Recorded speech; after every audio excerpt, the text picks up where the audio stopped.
Welcome back. We're here on the podcast with Christian Parker, who has worked for 17 years at Boeing, and he has some things to say about company culture and about how we can use that plus our structure to achieve some amazing results. He has a few books published. One is called How to Use the Invisible Hand Within an Industrial Organization.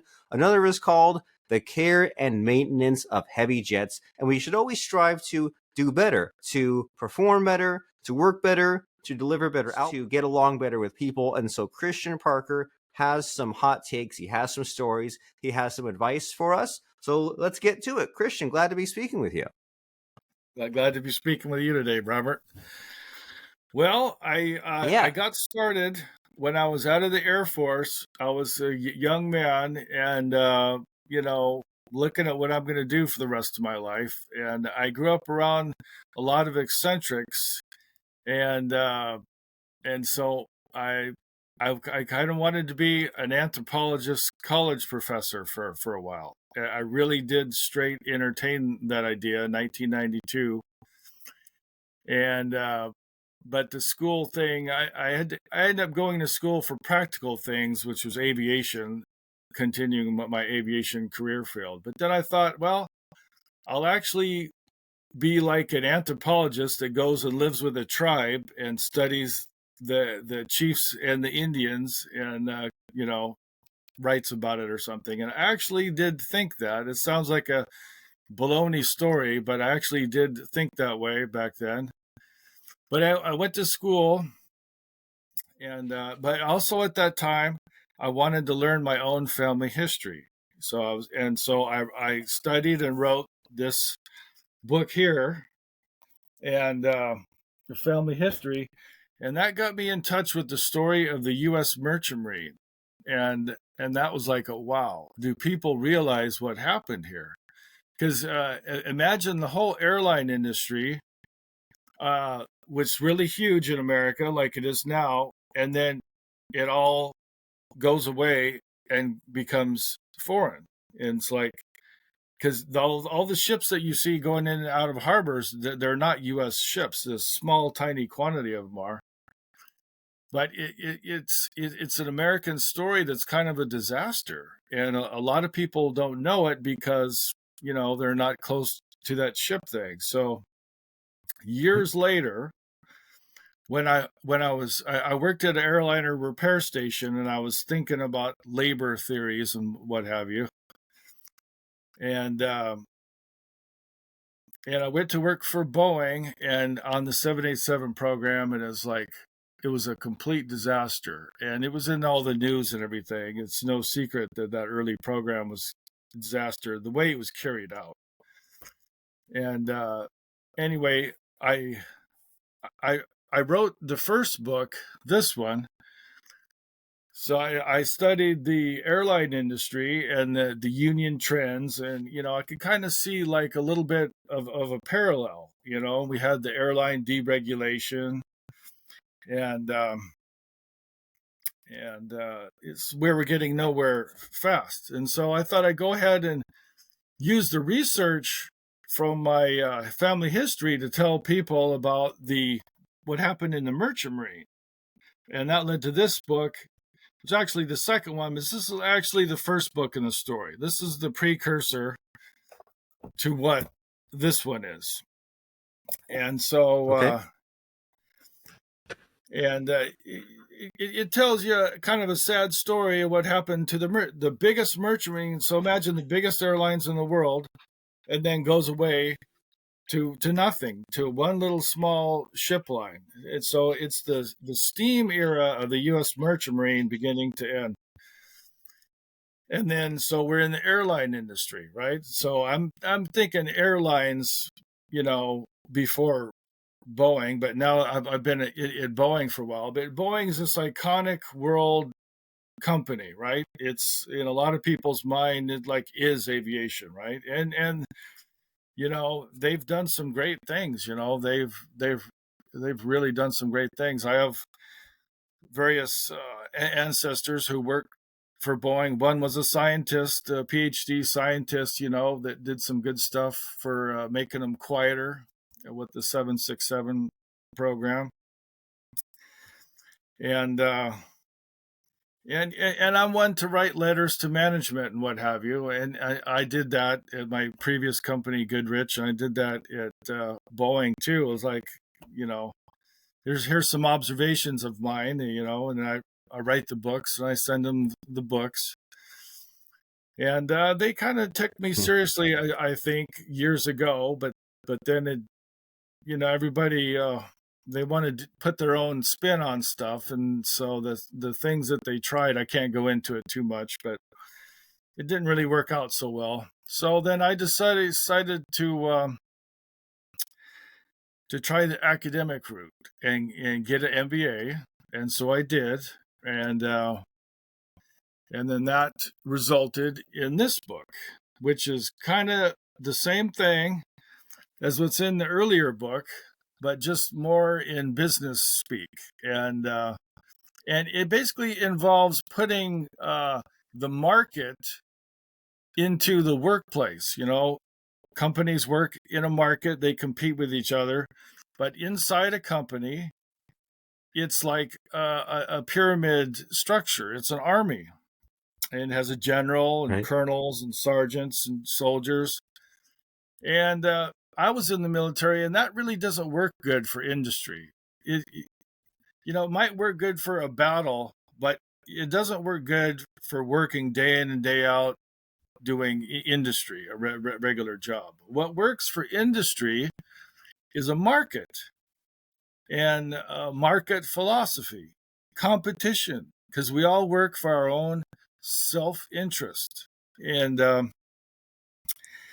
I used to have Adam Smith's Wealth of Nations on audiobook, and I used to go hiking a lot in the Olympic Mountains, and I would start a long hike, one that was going to take like 5, 6, 7 hours, and I would listen to that Wealth of Nations on audiobook, and he talks about the simple things, making a pin, right?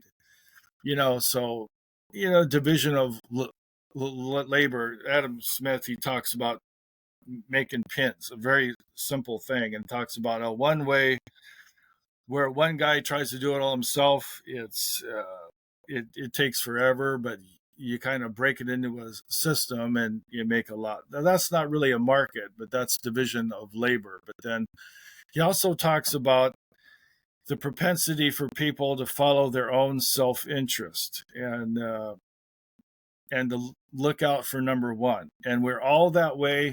Even those of us that are religious, like I am, following kind of religious imperative with this, I want to please God, right? That's like my imperative. That's what turns my crank, So we all follow our own self-interest, everybody, and those who admit it and those who don't admit it.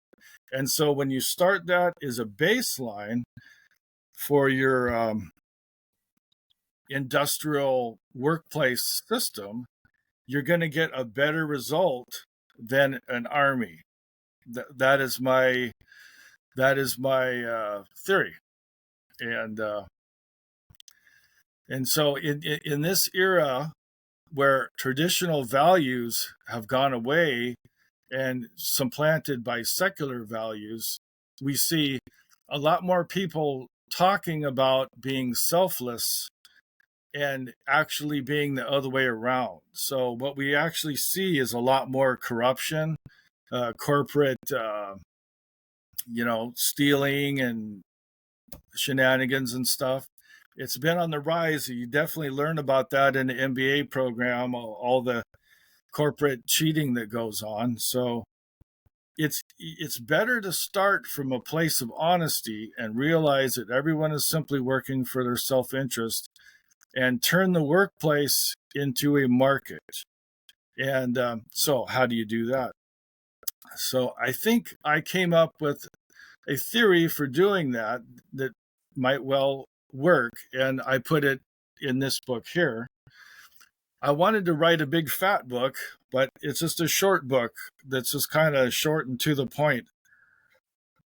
And so we would have So the union people are never going to trust the corporate management. That's never going to happen. So if we turn the union into a guild is what we used to have before the Industrial Revolution and before modern industry. But they made custom things. Custom things are slow and expensive, right? So we're not going to do that. But a jet is a custom built thing. That's the problem. A jet is a very custom built article, more so than many other things. And so the guild is it's an association of small businesses where the master and journeyman and apprentice. And the way modern industry works is not like that. And it's also not like a modern union. A guild is not like a modern union. And then on the company side, they could make a franchise sort of business unit to work with that guild. So the company, like Boeing, making airplanes, right, need to keep good control of that quality and the process. So we want the plane built this way, but just like in McDonald's, we farm it out to a franchise, and they put their own little business acumen into it. It doesn't matter if it's making jets or burgers or changing oil. It's the concept. It's the concept that matters. So we're literally trying to take a step towards creating a market or a market mentality, people working for their own self-interest, because I grew up around small business people and also a corporate CEO, judge, somebody, I kind of an eclectic group. And the proprietor thinks differently than the manager does. It's just a fact, and proprietors would agree with me on this, and they do. So you're basically going to introduce that proprietor mentality into the workplace instead of just a manager, because a manager and a proprietor are not the same thing and don't really think the same way. And so that would be the starting place. And this book is small so that if a company did adopt it, they could have wide room to make their own proprietary system and call it theirs. I'm just kind of providing the basic guideline that you would start with, and then there's a lot of resources out there that could be used to carry it out.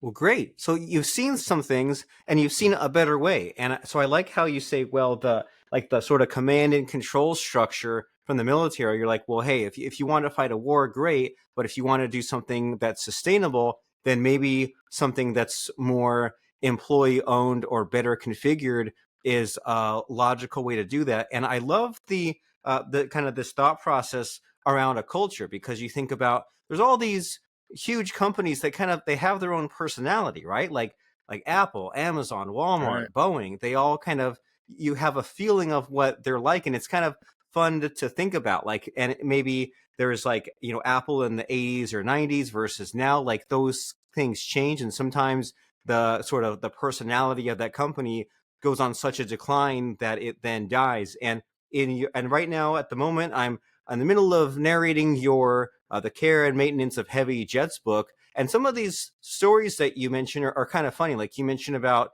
there's this one of these airlines where they're all about appearances, right? Like they won't do a very good job of like the overall picture, but if there's a light bulb broken, they'll be quick to do that. And it's like, some individuals have a personality like this, right? Kind of like they're all about appearances. And so I'm curious when so if someone says, all right, like the company culture is bad, like what does that look like? Because if we're looking at like solutions, well, first we say like, what's the problem with some of these companies? Like, what are they doing wrong? And then how do we go about fixing it? So just like all these things that you've seen, like what are your observations on if a company's culture is poor or on the decline? Like, what is that looking like? Well, where you have basically, like in our government with the swamp, you have a lot of dishonesty. You have a lot of say you make a proclamation, but you don't back it up with the appropriate actions. And I I don't want to be too particular, but this is a problem, you know. And I've seen companies like Southwest Airlines as an example, at least a long time ago, of a really good one. Uh, you know, their jets were very simple. Their product, they were the low cost carrier. But they took very good care of their airplanes, better than almost anybody, and and they were really good to the employees they had. Now they farmed out a lot of their maintenance, but then they wanted it done really good where they farmed it out to, and but their employees they treated really well. Now that was under their Herb Kelleher founder guy, and I guess they've gotten a little bit more. I'm not familiar with them anymore, but I guess they've gotten a little bit more typical corporate. But I can't really say one way or another on that. But back then they had that reputation, and that's an airline that grew. From humble origins to a major carrier. So you can see how a company culture plays out on the bottom line and the stock price and the value of the company, the size of the company. It's probably the most important thing. I grew up, in the 70s. I was a car guy, and people used to really stereotype cars based on the country where they came from. So English cars had a certain set of characteristics, and Italian ones, American ones, German ones, It's all people that were making them, but it was different people making them with different cultures. And the result they made then was very different. I'd say now they're a little bit more homogenous, but back then they were really starkly different, one from the next. And I don't want to go to point out which ones we thought were bad and which ones were good, but this is to say that they were very different from each other. So they were all cars. You'll drive them on the road, but they were different. They lasted longer, and some were known for breaking down, and so that plays a huge factor. And so if you got that part taken care of, then you're going to be much better off. And it's funny to think about, to have this awareness, because these, like, you think about like the car companies, they have this personality as such, like the where the quality comes from.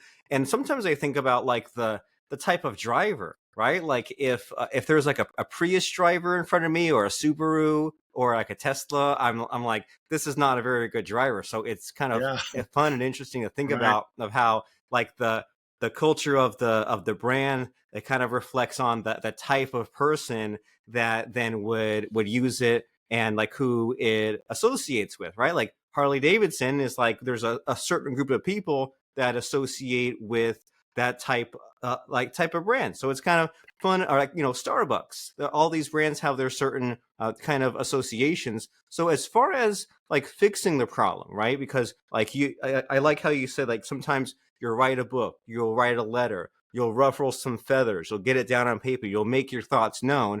And so as far as the chaos or the unresolved problems that you see out there, especially with the airlines, like, what do you think can be done as far as rooting out the bad stuff, fixing the problem? Well, I believe that the structure determines the outcome. So you have traditional corporation, and you have the big union sort of opposing forces, and they're smacking each other, and that produces a result. Well, in a giant corporation, I think you do need something like a union, not the unions we have, but something like, because they're so big and there's all these different interests, just like the guy. So you need kind of a democracy a little bit. So that's where the guild comes into play. It would still fill that role of protecting the small person, because you still need somebody to protect the small person, because the corporation, especially if it's corrupt and sort of evil, it's not going to protect the small person. If it can use its power against, it's probably going to do it, because that's what people do. Everybody follows their self-interest, right? So in our democracy, we have our self-interest, but we have a government that keeps people in check. So, it's supposed to keep the powerful interests somewhat in check. So they get, that's why we don't allow monopolies and things. So there is that. So that's, if it were an easy problem, it would already be done. It'd be fixed. Obviously, it is not an easy problem. It is very hard. And that's why we're still talking about it centuries into the industrial revolution, So before the industrial revolution, we had guilds, and they made shoes and guns and stuff, and they were credited as making them really good by the perception of the day, but they're expensive. And then the industrial revolution comes on, and all these people go to work for big factories, and they're cranking out lots of stuff, and they have a division of labor, so they're making things a lot more cost effectively. But then we get in this whole workers' rights in the 19th century, Karl Marx and everything. We get in this workers' rights issue.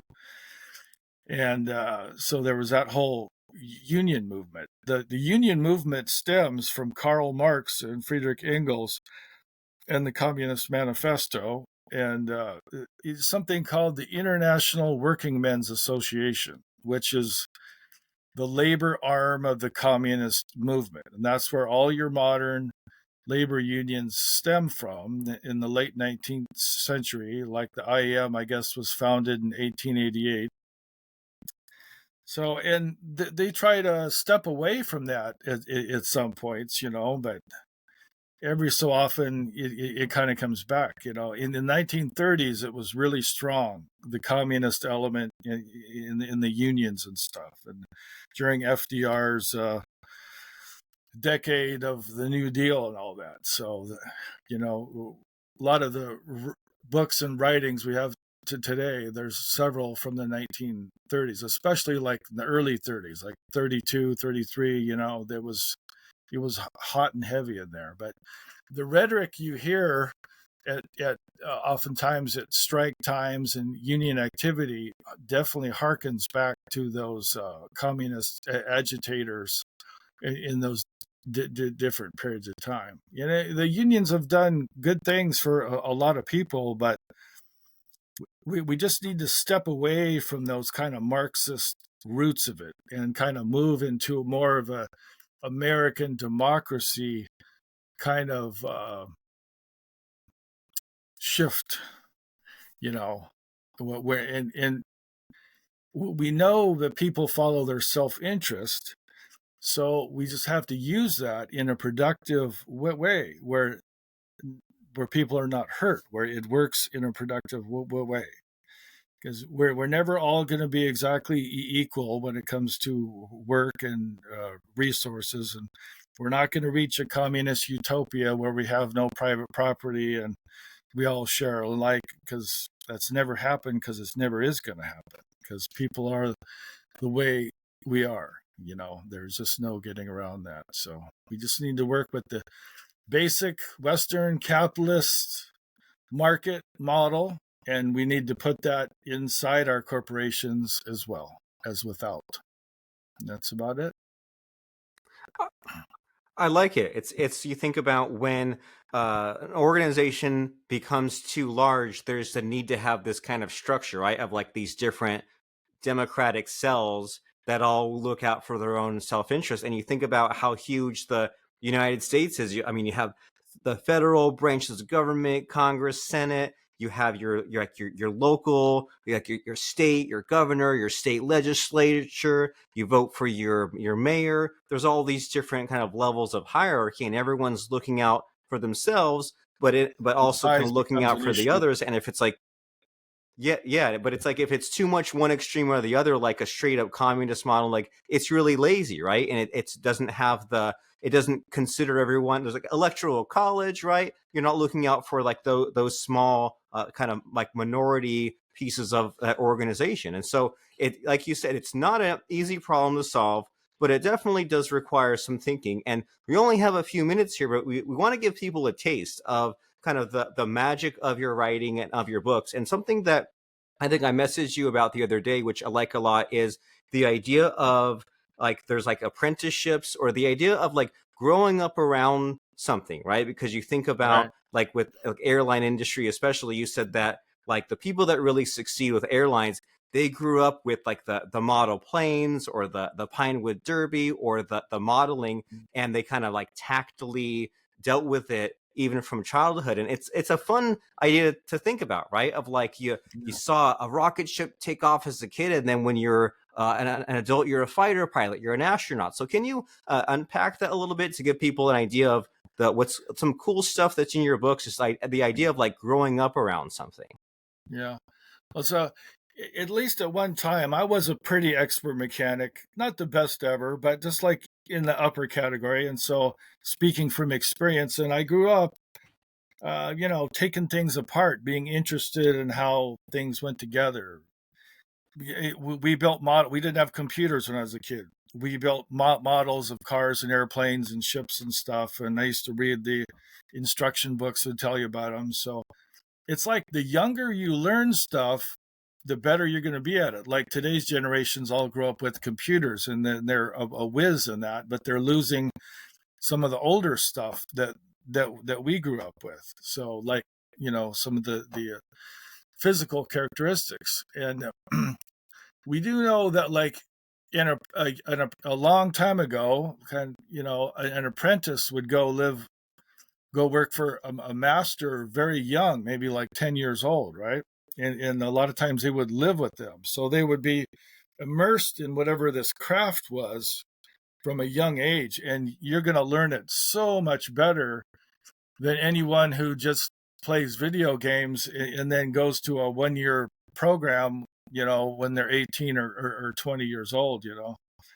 So, and we used to have like shop class in high school and stuff, that would be a ways towards that. But with an apprenticeship sort of thing, it's kind of a lot based on like a one-on-one, where the master is really a mentor to the apprentice, in the journeyman. And you're going to get a better product like that. And we used to have a huge demographic in this country of farm boys, that grew up having to work hard and do all kinds of things. And that demographic's been getting smaller and smaller and smaller, and the urban demographic larger and larger and larger.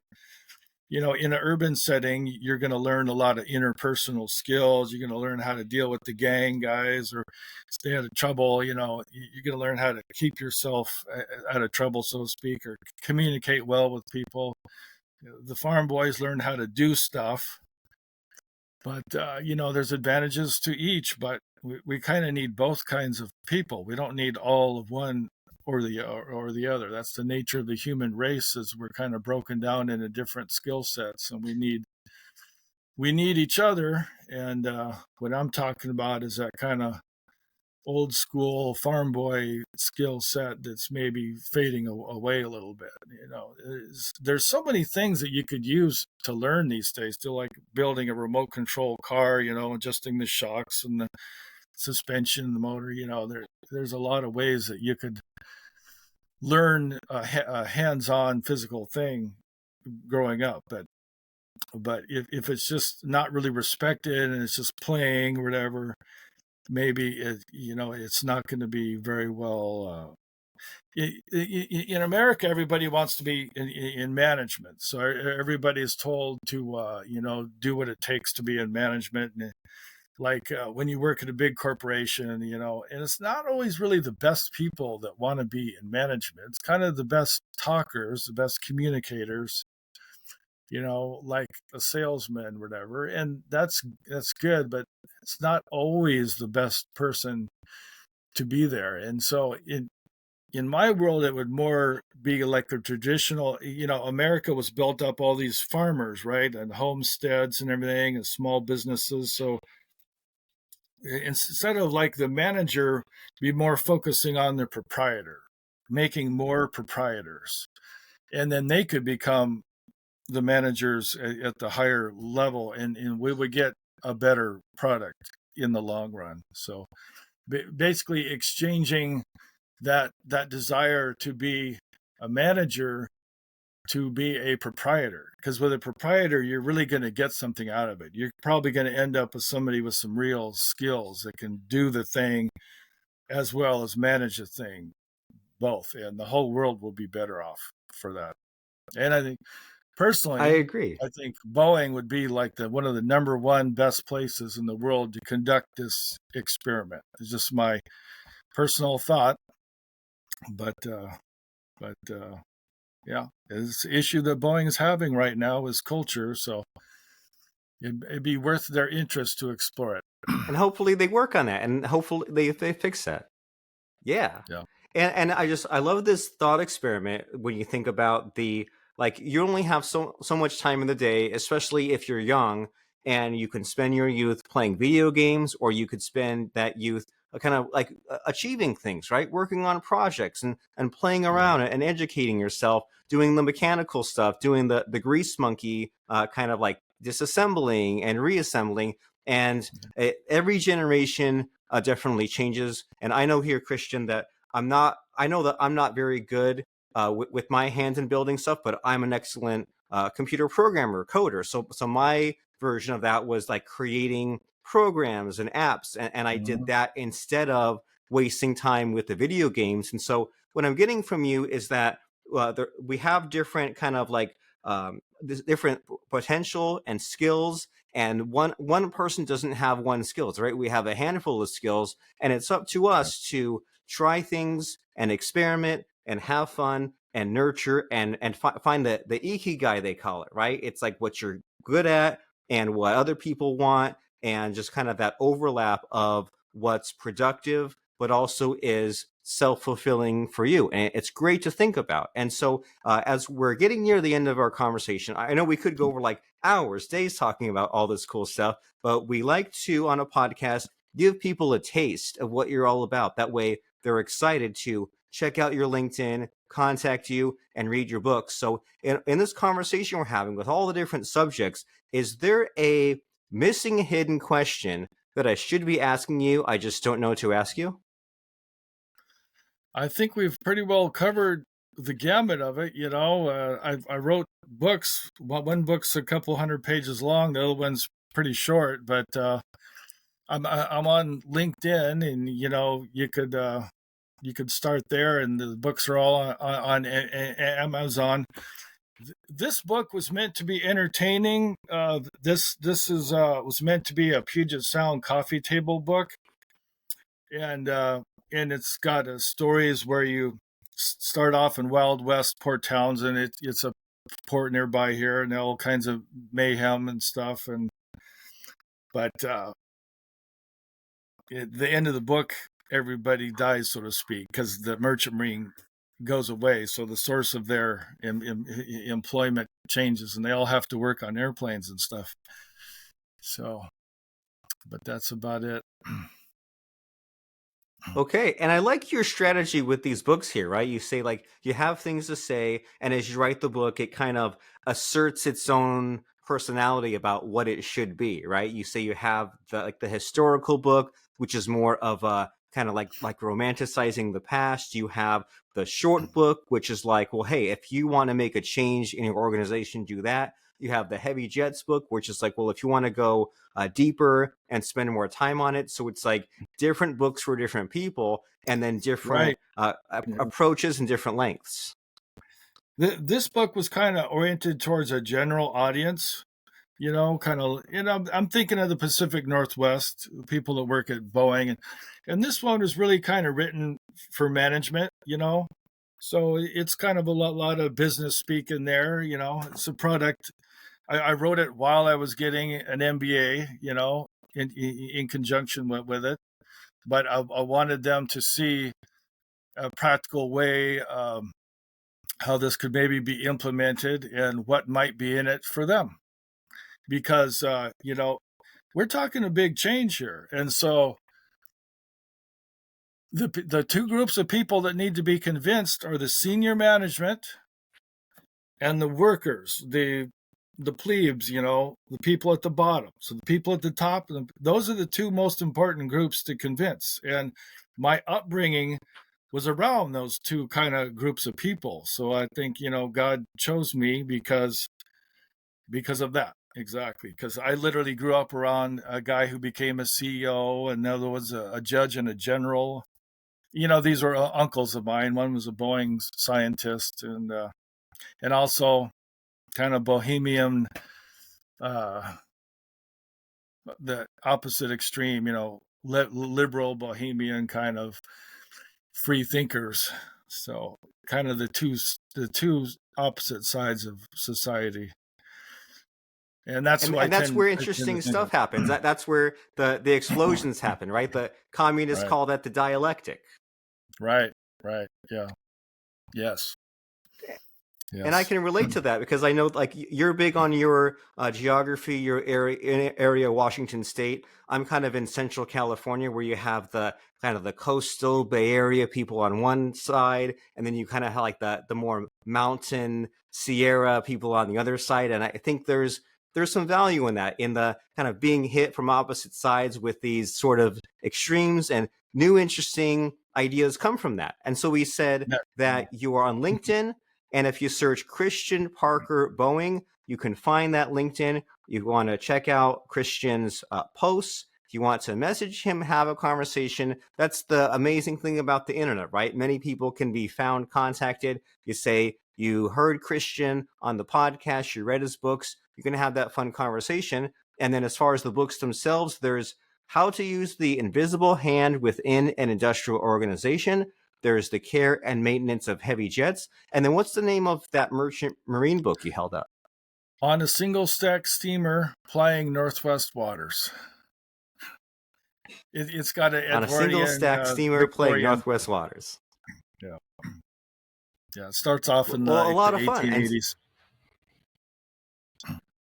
I love it. And just kind of goes through where by the end, then they're working on airplanes instead. And so that sounds like a lot of fun, better than playing a video game or watching TV, right? Educate yourself and get the enjoyment of the old school reading of books, which has been around for centuries, thousands of years. And so we're at near the end of the show here, Christian, where it's the scary part, where it's time to maybe stump you a little bit or put you on the spot. This is the point where I ask my guest about a fun or helpful quote or lesson that has served them in life or in business. So does anything come to mind for you as far as a quote or lesson to share with us? A quote or lesson. Well, I've been on this very same thing for most of my adult life now. I've not veered, and for me, this is literally a mission from God, if you will, trying to make the world a better place. That sounds corny, but it's actually the thing. And it all started in 1992 when a guy got out of the Air Force and he was wondering what he was going to do, and he got on this crazy track. But I have 4 books I've written, so I must have been somewhat serious. I got an MBA because of this, so it's all been related to the same subject. So I'm just following my divine inspiration. That's about it. Wonderful. It's good to have a mission, right? It's great to have that divine inspiration, and for what you want to lead to more learning and more educating and more writing and more communicating. It's something to aspire to. So if you like what Mr. Christian Parker had to say, find him on LinkedIn, find his Amazon books, and it's been a lot of fun and an educating experience speaking with you today, Mr. Christian Parker. Thank you, Robert.